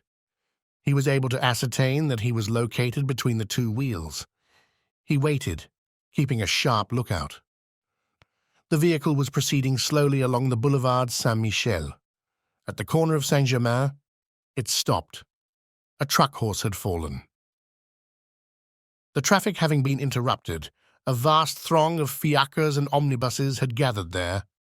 Arsène Lupin looked out. Another prison van had stopped close to the one he occupied. He moved the plate still farther, put his foot on one of the spokes of the wheel, and leaped to the ground. A coachman saw him, roared with laughter, then tried to raise an outcry, but his voice was lost in the noise of the traffic that had commenced to move again. Moreover, Arsène Lupin was already far away. He had run for a few steps, but once upon the sidewalk, he turned and looked around. He seemed to scent the wind, like a person who is uncertain which direction to take. Then, having decided, he put his hands in his pockets, and, with the careless air of an idle stroller, he proceeded up the boulevard. It was a warm, bright autumn day, and the cafés were full. He took a seat on the terrace of one of them. He ordered a bock and a package of cigarettes. He emptied his glass slowly, smoked one cigarette, and lighted a second. Then he asked the waiter to send the proprietor to him. When the proprietor came, Arsène spoke to him in a voice loud enough to be heard by everyone. "I regret to say, monsieur, I have forgotten my pocketbook. Perhaps, on the strength of my name, you will be pleased to give me credit for a few days. I am Arsène Lupin." The proprietor looked at him, thinking he was joking, but Arsène repeated, "Lupin, prisoner at the Santé, but now a fugitive. I venture to assume that the name inspires you with perfect confidence in me." And he walked away, amidst shouts of laughter, whilst the proprietor stood amazed. Lupin strolled along the Rue Soufflot and turned into the Rue Saint-Jacques. He pursued his way slowly, smoking his cigarettes and looking into the shop windows. At the Boulevard de Port-Royal, he took his bearings, discovered where he was, and then walked in the direction of the Rue de la Santé. The high, forbidding walls of the prison were now before him. He pulled his hat forward to shade his face. Then, approaching the sentinel, he asked, "Is this the Prison de la Santé?" "Yes." "I wish to regain my cell. The van left me on the way, and I would not abuse—" "Now, young man, move along. Quick!" growled the sentinel. "Pardon me, but I must pass through that gate. And if you prevent Arsène Lupin from entering the prison, it will cost you dear, my friend." "Arsène Lupin? What are you talking about?" "I'm sorry I haven't a card with me," said Arsène, fumbling in his pockets. The sentinel eyed him from head to foot in astonishment. Then, without a word, he rang a bell. The iron gate was partly opened, and Arsène stepped inside. Almost immediately, he encountered the keeper of the prison, gesticulating and feigning a violent anger. Arsène smiled and said, "Come, monsieur, don't play that game with me. What? They take the precaution to carry me alone in the van, prepare a nice little obstruction, and imagine I am going to take to my heels and rejoin my friends. Well, and what about the 20 agents of the Sûreté who accompanied us on foot, in fiacre and on bicycles? No, the arrangement did not please me. I should not have got away alive. Tell me, monsieur, did they count on that?" He shrugged his shoulders and added, "I beg of you, monsieur, not to worry about me. When I wish to escape, I shall not require any assistance." On the second day thereafter, the Echo de France, which had apparently become the official reporter of the exploits of Arsène Lupin, it was said that he was one of its principal shareholders, published a most complete account of this attempted escape. The exact wording of the messages exchanged between the prisoner and his mysterious friend, the means by which correspondence was constructed, the complicity of the police, the promenade on the Boulevard Saint-Michel, the incident at the Café Soufflot, everything was disclosed. It was known that the search of the restaurant and its waiters by Inspector Dieuzy had been fruitless. And the public also learned an extraordinary thing which demonstrated the infinite variety of resources that Lupin possessed. The prison van, in which he was being carried, was prepared for the occasion, and substituted by his accomplices for one of the 6 vans which did service at the prison. The next escape of Arsène Lupin was not doubted by anyone. He announced it himself, in categorical terms, in a reply to Monsieur Bouvier on the day following his attempted escape. The judge having made a jest about the affair, Arsène was annoyed, and firmly eyeing the judge, he said emphatically, "Listen to me, monsieur. I give you my word of honor that this attempted flight was simply preliminary to my general plan of escape." "I do not understand," said the judge. "It is not necessary that you should understand." And when the judge, in the course of that examination which was reported at length in the columns of the Echo de France, when the judge sought to resume his investigation, Arsène Lupin exclaimed, with an assumed air of lassitude, mon Dieu, what's the use? All these questions are of no importance." "What? No importance?" cried the judge. "No, because I shall not be present at the trial." "You will not be present?" "No, I have fully decided on that, and nothing will change my mind." Such assurance, combined with the inexplicable indiscretions that Arsène committed every day, served to annoy and mystify the officers of the law. There were secrets known only to Arsène Lupin, secrets that he alone could divulge. But for what purpose did he reveal them? And how? Arsène Lupin was changed to another cell. The judge closed his preliminary investigation. No further proceedings were taken in his case for a period of 2 months, during which time Arsène was seen almost constantly lying on his bed, with his face turned toward the wall. The changing of his cell seemed to discourage him. He refused to see his advocate. He exchanged only a few necessary words with his keepers. During the fortnight preceding his trial, he resumed his vigorous life. He complained of want of air. Consequently, early every morning he was allowed to exercise in the courtyard, guarded by 2 men. Public curiosity had not died out. Every day it expected to be regaled with news of his escape. And it is true, he had gained a considerable amount of public sympathy by reason of his verve, his gaiety, his diversity, his inventive genius, and the mystery of his life. Arsène Lupin must escape. It was his inevitable fate. The public expected it, and was surprised that the event had been delayed so long. Every morning the prefect of police asked his secretary, "Well, has he escaped yet?" "No, monsieur le préfet. Tomorrow, probably." And on the day before the trial, a gentleman called at the office of the Grand Journal, asked to see the court reporter, threw his card in the reporter's face, and walked rapidly away. These words were written on the card: "Arsène Lupin always keeps his promises." It was under these conditions that the trial commenced. An enormous crowd gathered at the court. Everybody wished to see the famous Arsène Lupin. They had a gleeful anticipation that the prisoner would play some audacious pranks upon the judge. Advocates and magistrates, reporters and men of the world, actresses and society women were crowded together on the benches provided for the public. It was a dark, sombre day, with a steady downpour of rain.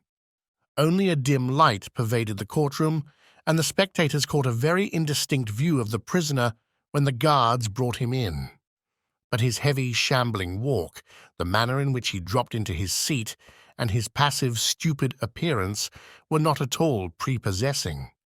Several times his advocate, one of Mont Danval's assistants, spoke to him, but he simply shook his head and said nothing. The clerk read the indictment. Then the judge spoke. "Prisoner at the bar, stand up. Your name, age, and occupation." Not receiving any reply, the judge repeated, "Your name? I ask you your name?" A thick, slow voice muttered, "Baudru Désiré."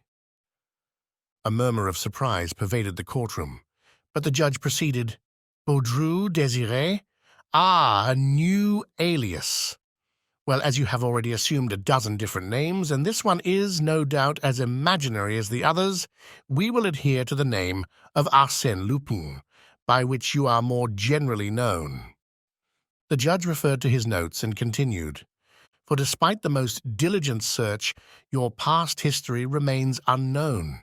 Your case is unique in the annals of crime. We know not whom you are, whence you came, your birth and breeding. All is a mystery to us. 3 years ago you appeared in our midst as Arsène Lupin, presenting to us a strange combination of intelligence and perversion, immorality and generosity. Our knowledge of your life prior to that date is vague and problematical. It may be that the man called Rostat, who, 8 years ago, worked with Dixon, the prestidigitator, was none other than Arsène Lupin. It is probable that the Russian student who, 6 years ago, attended the laboratory of Dr. Altier at the St. Louis Hospital, and who often astonished the doctor by the ingenuity of his hypotheses on subjects of bacteriology and the boldness of his experiments in diseases of the skin, was none other than Arsène Lupin. It is probable also that Arsène Lupin was the professor who introduced the Japanese art of jiu-jitsu to the Parisian public. We have some reason to believe that Arsène Lupin was the bicyclist who won the Grand Prix de l'Exposition, received his 10,000 francs, and was never heard of again. Arsène Lupin may have been also the person who saved so many lives through the little dormer window at the Charity Bazaar, and, at the same time, picked their pockets. The judge paused for a moment, then continued. Such is that epoch which seems to have been utilized by you in a thorough preparation for the warfare you have since waged against society, a methodical apprenticeship in which you developed your strength, energy, and skill to the highest point possible. Do you acknowledge the accuracy of these facts? During this discourse, the prisoner had stood balancing himself, first on one foot, then on the other, with shoulders stooped and arms inert.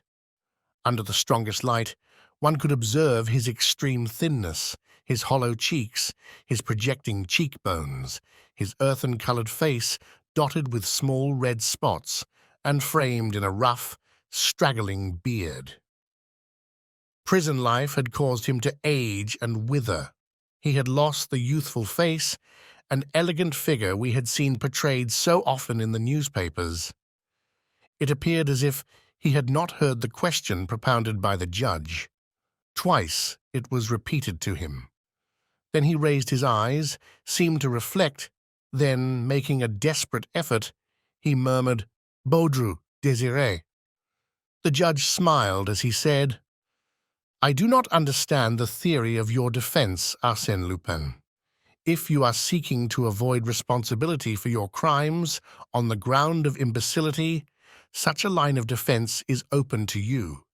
But I shall proceed with the trial and pay no heed to your vagaries." He then narrated at length the various thefts, swindles, and forgeries charged against Lupin. Sometimes he questioned the prisoner, but the latter simply grunted or remained silent. The examination of witnesses commenced. Some of the evidence given was immaterial, other portions of it seemed more important, but through all of it there ran a vein of contradictions and inconsistencies. A wearisome obscurity enveloped the proceedings, until Detective Ganimard was called as a witness. Then interest was revived. From the beginning, the actions of the veteran detective appeared strange and unaccountable. He was nervous and ill at ease. Several times he looked at the prisoner with obvious doubt and anxiety. Then, with his hands resting on the rail in front of him, he recounted the events in which he had participated, including his pursuit of the prisoner across Europe and his arrival in America. He was listened to with great avidity, as his capture of Arsène Lupin was well known to everyone through the medium of the press. Toward the close of his testimony, after referring to his conversations with Arsène Lupin, he stopped twice, embarrassed and undecided. It was apparent that he was possessed of some thought which he feared to utter. The judge said to him sympathetically, "If you are ill, you may retire for the present." No, but—" He stopped, looked sharply at the prisoner, and said, "I ask permission to scrutinize the prisoner at closer range. There is some mystery about him that I must solve." He approached the accused man, examined him attentively for several minutes, then returned to the witness stand, and, in an almost solemn voice, he said, "I declare on oath that the prisoner now before me is not Arsène Lupin." A profound silence followed the statement. The judge, nonplussed for a moment, exclaimed, "Ah, what do you mean? That is absurd!" The detective continued, "At first sight there is a certain resemblance, but if you carefully consider the nose, the mouth, the hair, the color of skin, you will see that it is not Arsène Lupin. And the eyes. Did he ever have those alcoholic eyes?" Come, witness, what do you mean? Do you pretend to say that we are trying the wrong man?" "In my opinion, yes. Arsène Lupin has, in some manner, contrived to put this poor devil in his place, unless this man is a willing accomplice." This dramatic denouement caused much laughter and excitement amongst the spectators. The judge adjourned the trial and sent for Montbouvier, the jailer, and guards employed in the prison. When the trial was resumed, Montbouvier and the jailer examined the accused and declared that there was only a very slight resemblance between the prisoner and Arsène Lupin. "Well then," exclaimed the judge, "who is this man? Where does he come from? What is he in prison for?" Two of the prison guards were called, and both of them declared that the prisoner was Arsène Lupin. The judge breathed once more. But one of the guards then said, Yes, I think it is he." "What?" cried the judge impatiently. "You think it is he." "What do you mean by that?" "Well, I saw very little of the prisoner. He was placed in my charge in the evening, and for 2 months he seldom stirred, but laid on his bed with his face to the wall." "What about the time prior to those 2 months?" Before that, he occupied a cell in another part of the prison. He was not in cell 24. Here the head jailer interrupted and said, "We changed him to another cell after his attempted escape." "But you, monsieur, you have seen him during those 2 months?" "I had no occasion to see him. He was always quiet and orderly." "And this prisoner is not Arsène Lupin?" "No." "Then who is he?" demanded the judge. "I do not know." "Then we have before us a man who was substituted for Arsène Lupin 2 months ago. How do you explain that?" "I cannot." In absolute despair, the judge turned to the accused and addressed him in a conciliatory tone. "Prisoner, can you tell me how, and since when, you became an inmate of the Prison de la Santé?" The engaging manner of the judge was calculated to disarm the mistrust and awaken the understanding of the accused man. He tried to reply. Finally, under clever and gentle questioning, he succeeded in framing a few phrases from which the following story was gleaned. 2 months ago, he had been taken to the depot, examined, and released. As he was leaving the building, a free man, he was seized by 2 guards and placed in the prison van. Since then, he had occupied cell 24. He was contented there, plenty to eat, and he slept well, so he did not complain. All that seemed probable, and, amidst the mirth and excitement of the spectators, the judge adjourned the trial until the story could be investigated and verified. The following facts were at once established by an examination of the prison records. 8 weeks before, a man named Baudru Désiré had slept at the depot. He was released the next day and left the depot at 2 o'clock in the afternoon. On the same day at 2 o'clock, having been examined for the last time, Arsène Lupin left the depot in a prison van. Had the guards made a mistake? Had they been deceived by the resemblance and carelessly substituted this man for their prisoner? Another question suggested itself. Had the substitution been arranged in advance? In that event, Baudru must have been an accomplice and must have caused his own arrest for the express purpose of taking Lupin's place. But then, by what miracle had such a plan, based on a series of improbable chances, been carried to success? Baudru Désiré was turned over to the anthropological service. They had never seen anything like him. However, they easily traced his past history. He was known at Courbevoie, at Asnières, and at Levallois. He lived on alms and slept in one of those rag-pickers' huts near the Barrière de Terne. He had disappeared from there a year ago. Had he been enticed away by Arsène Lupin? There was no evidence to that effect, and even if that was so, it did not explain the flight of the prisoner. That still remained a mystery. Amongst 20 theories which sought to explain it, not one was satisfactory. Of the escape itself there was no doubt, an escape that was incomprehensible, sensational, in which the public, as well as the officers of the law, could detect a carefully prepared plan, a combination of circumstances marvelously dovetailed, whereof the dénouement fully justified the confident prediction of Arsène Lupin. "I shall not be present at my trial." After a month of patient investigation, the problem remained unsolved. The poor devil of a Baudru could not be kept in prison indefinitely, and to place him on trial would be ridiculous. There was no charge against him. Consequently, he was released, but the chief of the Sûreté resolved to keep him under surveillance. This idea originated with Ganimard. From his point of view, there was neither complicity nor chance.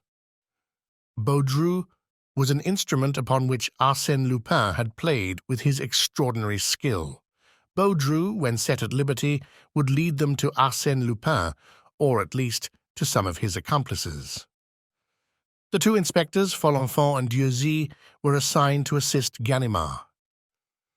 One foggy morning in January, the prison gates opened, and Baudru Désiré stepped forth, a free man.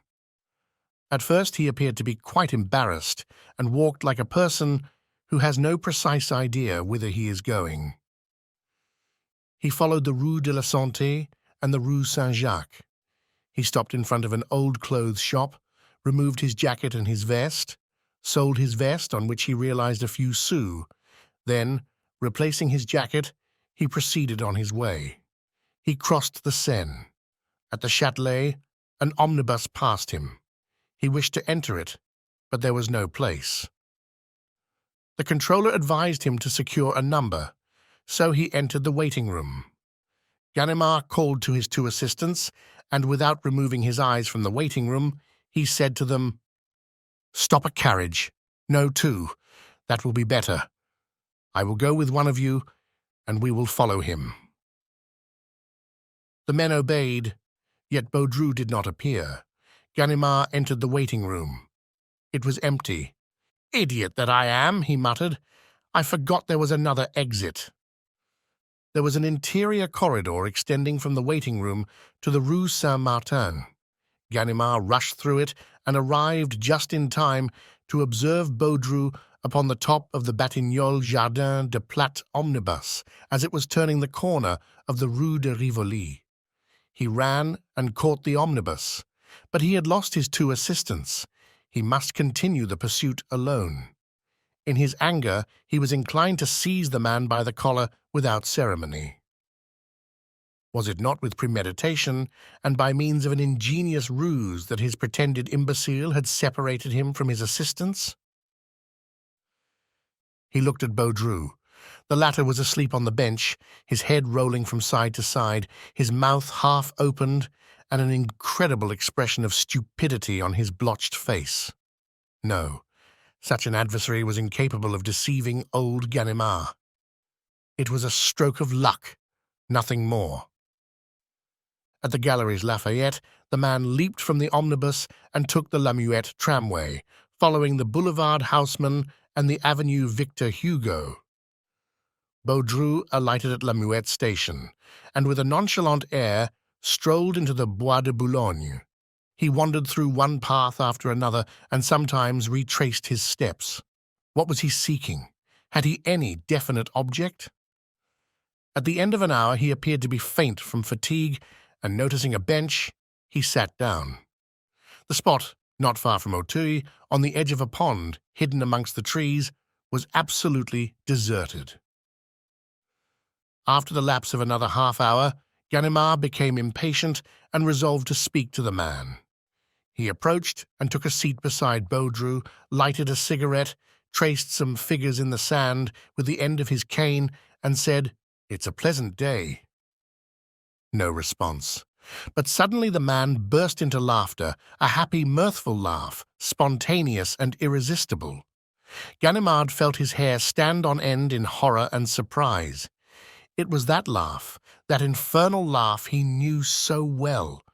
With a sudden movement, he seized the man by the collar and looked at him with a keen, penetrating gaze, and found that he no longer saw the man, Baudru.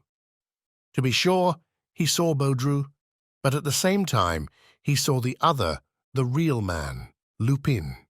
He discovered the intense life in the eyes. He filled up the shrunken features. He perceived the real flesh beneath the flabby skin, the real mouth through the grimaces that deformed it. Those were the eyes and mouth of the other, and especially his keen, alert, mocking expression, so clear and youthful. "Arsène Lupin, Arsène Lupin," he stammered. Then, in a sudden fit of rage, he seized Lupin by the throat and tried to hold him down. In spite of his 50 years, he still possessed unusual strength, whilst his adversary was apparently in a weak condition. But the struggle was a brief one. Arsène Lupin made only a slight movement, and, as suddenly as he had made the attack, Ganimard released his hold. His right arm fell inert, useless. "If you had taken lessons in jiu-jitsu at the Quai des Orfèvres," said Lupin, "you would know that that blow is called udishigi in Japanese. A second more, and I would have broken your arm, and that would have been just what you deserve. I am surprised that you, An old friend whom I respect and before whom I voluntarily expose my incognito should abuse my confidence in that violent manner. It is unworthy. Ah, what's the matter? Ganimard did not reply. That escape for which he deemed himself responsible, was it not he, Ganimard, who, by his sensational evidence, had led the court into serious error? That escape appeared to him like a dark cloud on his professional career. A tear rolled down his cheek to his grey moustache. Oh, mon Dieu, Ganimard, don't take it to heart. If you had not spoken, I would have arranged for someone else to do it. I couldn't allow poor Baudru Désiré to be convicted. Then, murmured Ganimard, it was you that was there? And now you are here? It is I, always I, only I. Can it be possible? Oh, it is not the work of a sorcerer.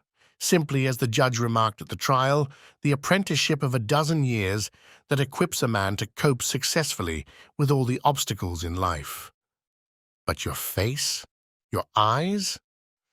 You can understand that if I worked 18 months with Dr. Altier at the St. Louis Hospital, it was not out of love for the work.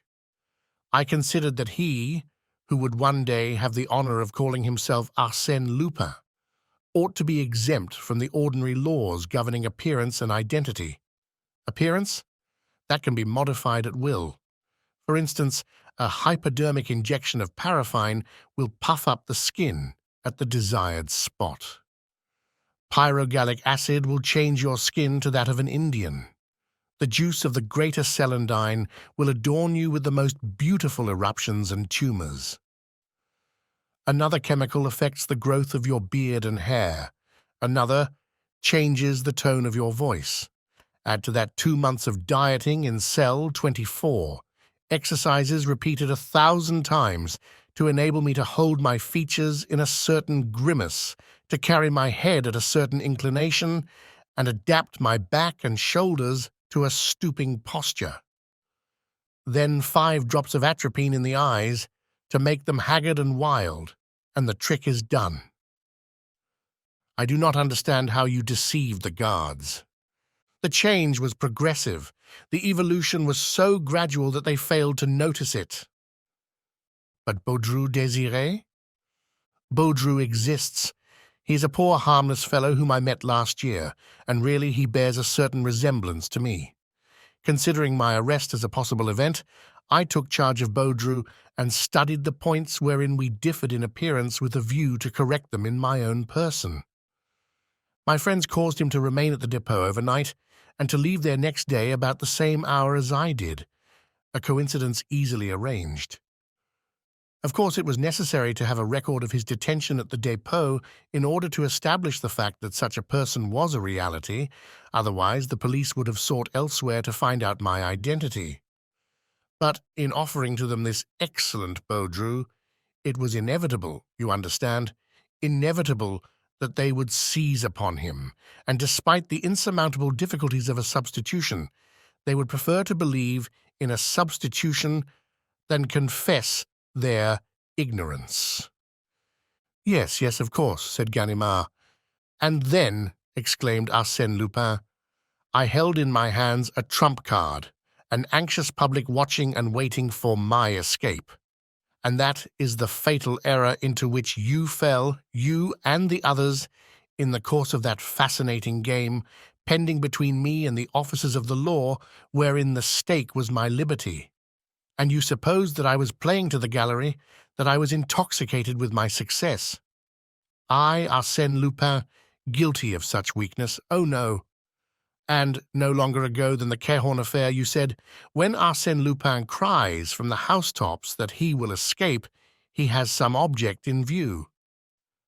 But, sapristi, you must understand that in order to escape, I must create in advance a public belief in that escape, a belief amounting to an article of faith, an absolute conviction, a reality as glittering as the sun. And I did create that belief that Arsène Lupin would escape, that Arsène Lupin would not be present at his trial. And when you gave your evidence and said, that man is not Arsène Lupin, everybody was prepared to believe you. Had one person doubted it, had anyone uttered this simple restriction, "Suppose it is Arsène Lupin?" From that moment I was lost. If anyone had scrutinized my face, not imbued with the idea that I was not Arsène Lupin, as you and the others did at my trial, but with the idea that I might be Arsène Lupin, then, despite all my precautions, I should have been recognized. But I had no fear. Logically, psychologically, no one could entertain the idea that I was Arsène Lupin. He grasped Ganimard's hand. "Come, Ganimard. Confess that on the Wednesday after our conversation in the Prison de la Santé, you expected me at your house at 4 o'clock, exactly as I said I would go." "And your prison van?" said Ganimard, evading the question. "A bluff. Some of my friends secured that old unused van and wished to make the attempt, but I considered it impractical without the concurrence of a number of unusual circumstances. However, I found it useful to carry out that attempted escape and give it the widest publicity. An audaciously planned escape, though not completed, gave to the succeeding one the character of reality simply by anticipation. So that the cigar, hollowed by myself, as well as the knife. And the letters, written by me. And the mysterious correspondent did not exist." Ganimard reflected a moment, then said, "When the Anthropological Service had Baudru's case under consideration, why did they not perceive that his measurements coincided with those of Arsène Lupin? My measurements are not in existence." "Indeed." "At least they are false. I have given considerable attention to that question. In the first place, the Bertillon system records the visible marks of identification, and you have seen that they are not infallible, and after that, the measurements of the head, the fingers, the ears, etc. Of course, such measurements are more or less infallible." "Absolutely. No, but it costs money to get around them. Before we left America, one of the employees of the service there accepted so much money to insert false figures in my measurements. Consequently, Baudru's measurements should not agree with those of Arsène Lupin."